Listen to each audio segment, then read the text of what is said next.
একজন অপরাধী দোষ করলে তাকে শাস্তি দেওয়া হবে, এটা স্বাভাবিক। যেমন বর্তমান সময়ে সবচেয়ে কঠিন শাস্তি ফাঁসি বা মৃত্যুদণ্ড। কিন্তু আপনি কি জানেন প্রাচীন যুগে এমন সব চরম থেকে চরম শাস্তি দেওয়া হতো যা শুনলেই আপনার গায়ে কাটা দেবে। বিশেষ করে মধ্যযুগকে বলা হতো মানব ইতিহাসের সবচেয়ে ভয়ঙ্কর সময়কাল।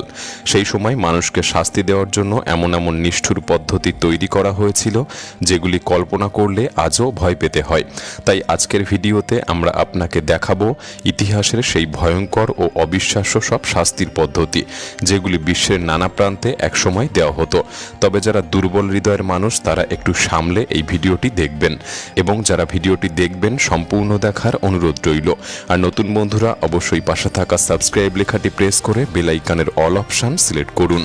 পিয়ার অফ অ্যাঙ্গুইশ, এই অদ্ভুত এবং ভয়ঙ্কর অস্ত্রটির নাম চক পিয়ার, যা দেখতে ন্যাশপতির মতো। 1626 সালে ফ্রান্সে এক চোর এই অস্ত্র দিয়ে এক দম্পতিকে হত্যা করে। পরে রাজা যখন এই অস্ত্র সম্পর্কে জানলেন তখন তিনি আদেশ দেন এই অস্ত্রটিকে শাস্তির কাজে ব্যবহার করা হবে। এই শাস্তি মূলত দেওয়া হতো মিথ্যে বলা, শিশু হত্যা বা অবৈধ সম্পর্কের অভিযোগে অভিযুক্তদের। এটি মিথ্যাবাদীদের মুখে, অবৈধ সম্পর্কে জড়িত নারীদের যৌনাঙ্গে বা সমকামী পুরুষদের মলদ্বারে ঢোকানো হতো। অস্ত্রটির মাথায় একটি স্ক্রু ঘোরালে এর 4টি ধারালো দিক খুলে যেত এবং ভিতরে ঢোকানো হলে তা ধীরে ধীরে ছড়িয়ে পড়ে ভয়ঙ্কর যন্ত্রণা সৃষ্টি করত। অবশেষে শরীরের ভেতর ক্ষত তৈরি হয়ে মৃত্যু ঘটত। এটি ছিল মধ্যযুগের এক নিষ্ঠুর কিন্তু ঐতিহাসিক শাস্তি, যা আজও শুনলে গায়ে কাটা দেয়। ইমপেলমেন্ট। পঞ্চদশ শতাব্দীতে রাজপুত্র তৃতীয় ভিলাড ছিলেন নির্মমতার জন্য কুখ্যাত। এই শাস্তিতে অপরাধীদের ধারালো কাঠের খুঁটির উপর বসিয়ে রাখা হতো। ধীরে ধীরে শরীরের ওজনের কারণে সেই খুঁটি শরীরের ভেতর ভেদ করে উপরের দিকে উঠে আসত। এভাবে মানুষকে ঘন্টার পর ঘন্টা, এমনকি কয়েক দিন পর্যন্ত কষ্ট পেতে হতো। ইতিহাসে জানা যায় ভিলাড তার শাসনকালে প্রায় 2 থেকে 3 লক্ষ মানুষকে এভাবে শাস্তি দিয়েছিলেন। কথিত আছে তিনি নাকি খেতে খেতে এই ভয়ঙ্কর দৃশ্য দেখতে পছন্দ করতেন। তাহলে ভেবে দেখুন সেই যুগের নৃশংসতা কতটা ছিল, যা কল্পনা করাই কঠিন। জুডাস ক্রাডেল, এই শাস্তিটি ছিল মৃত্যুর এক ভয়াবহ পদ্ধতি। অভিযুক্ত ব্যক্তিকে সম্পূর্ণ নগ্ন করে দড়ি দিয়ে একটি কাঠামোয় ঝুলিয়ে রাখা হতো। নিচে থাকত তীক্ষ্ণ ত্রিকোণ আকৃতির এক বস্তু, যাকে বলা হতো জুডাস ক্রাডেল। শাস্তির মুহূর্তে দড়ি টেনে ধীরে ধীরে মানুষটিকে নিচে নামানো হতো, যাতে শরীরের ওজন সেই ধারালো অংশে পড়ে এবং তীব্র যন্ত্রণা সৃষ্টি করে। এই প্রক্রিয়ায় কারো মৃত্যু হতে 10 ঘন্টা থেকে 10 দিন পর্যন্ত সময় লাগত। এই শাস্তিতে পুরুষদের সোজা করে বসানো হতো আর নারীদের উল্টোভাবে, যাতে যন্ত্রণার মাত্রা আরও বৃদ্ধি পায়। যা ছিল এক ভয়ঙ্কর যন্ত্রণা, যা মানবিকতার সমস্ত সীমা পার করে যায়। ব্রেস্ট রিপার, এই লোহার তৈরি ভয়ঙ্কর অস্ত্রটি ব্যবহার করা হতো কেবল নারীদের উপর। যদি কোনো নারীর বিরুদ্ধে অবৈধ সম্পর্কের অভিযোগ প্রমাণিত হতো তখন তাকে এই শাস্তি দেওয়া হতো। এই টঙের মতো অস্ত্রটি আগুনে গরম করে শরীরে ব্যবহার করা হতো, যার ফলে দগ্ধ ও ক্ষত একসঙ্গে তৈরি হতো। বেশিরভাগ নারী এই শাস্তির পরই মারা যেতেন, আর যারা বেঁচে থাকতেন তাদের জীবন হয়ে উঠত অসহনীয়। এই নিষ্ঠুর প্রথা প্রমাণ করে অতীতে সমাজের নারীদের প্রতি কতটা নির্মম অত্যাচার করা হতো। ফ্লেইং। খ্রিস্টপূর্ব 850 সালে রাজা দ্বিতীয় আশুর নাসির পাল অপরাধীদের শাস্তি দিতে যে পদ্ধতি ব্যবহার করতেন তার মধ্যে সবচেয়ে ভয়ঙ্কর ছিল ফ্লেইং বা জীবন্ত চামড়া ছাড়ানো। এই কাজের জন্য রাজা বিশেষ প্রশিক্ষিত লোক নিয়োগ করতেন, যারা ধীরে ধীরে অপরাধীর শরীরের চামড়া আলাদা করত। এরপর সেই চামড়া শহরের মোড়ে টাঙিয়ে রাখা হতো, যাতে অন্যরা দেখে ভয় পায় এবং অপরাধ করা থেকে বিরত থাকে। এই নির্মম প্রথা ছিল তখনকার রাজকীয় শক্তি ও ভয়ের এক প্রতীক। দি ব্রোঞ্জেন বুল। প্রাচীন গ্রিসে একসময় অপরাধের আগে মানুষ হাজারবার ভাবত, কারণ তারা জানত শাস্তি মানেই ছিল মৃত্যুর থেকেও ভয়ানক কিছু। এই শাস্তির পদ্ধতিতে ব্যবহার করা হতো এক বিশাল পিতলের তৈরি ষাঁড়ের মূর্তি, যার পিঠের দিকটি খোলা থাকত। অপরাধীকে ভেতরে ঢুকিয়ে নিচে আগুন জ্বালিয়ে দেওয়া হতো এবং ষাঁড়টির মুখে এমন এক ডিভাইস বসানো থাকত যাতে ভেতরে থাকা মানুষের চিৎকার বাইরে থেকে সঙ্গীতের মতো শোনা যায়। ধোঁয়া থেকে দুর্গন্ধ না ছড়াতে তারা সুবাসিত তেল বা ভেষজও ব্যবহার করত, যাতে আশেপাশে দুর্গন্ধের পরিবর্তে সুগন্ধ ছড়ায়।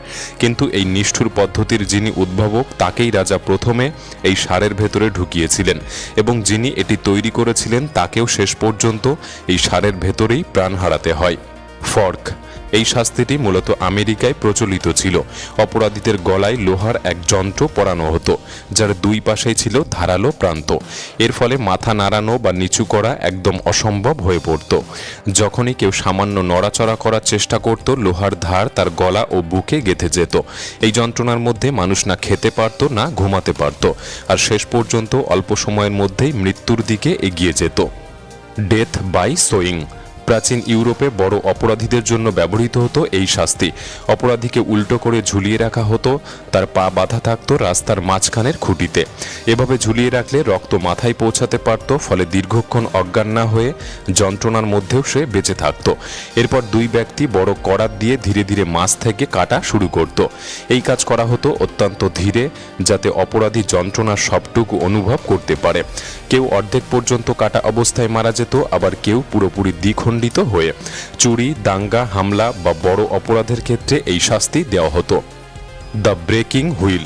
এই শাস্তিকে ক্যাথরিন হুইল নামেও ডাকা হতো। অপরাধীকে এক বিশাল চাকার সঙ্গে বেঁধে রাখা হতো, তারপর লোহার হাতুড়ি দিয়ে শরীরের হাড় ভেঙে দেওয়া হতো।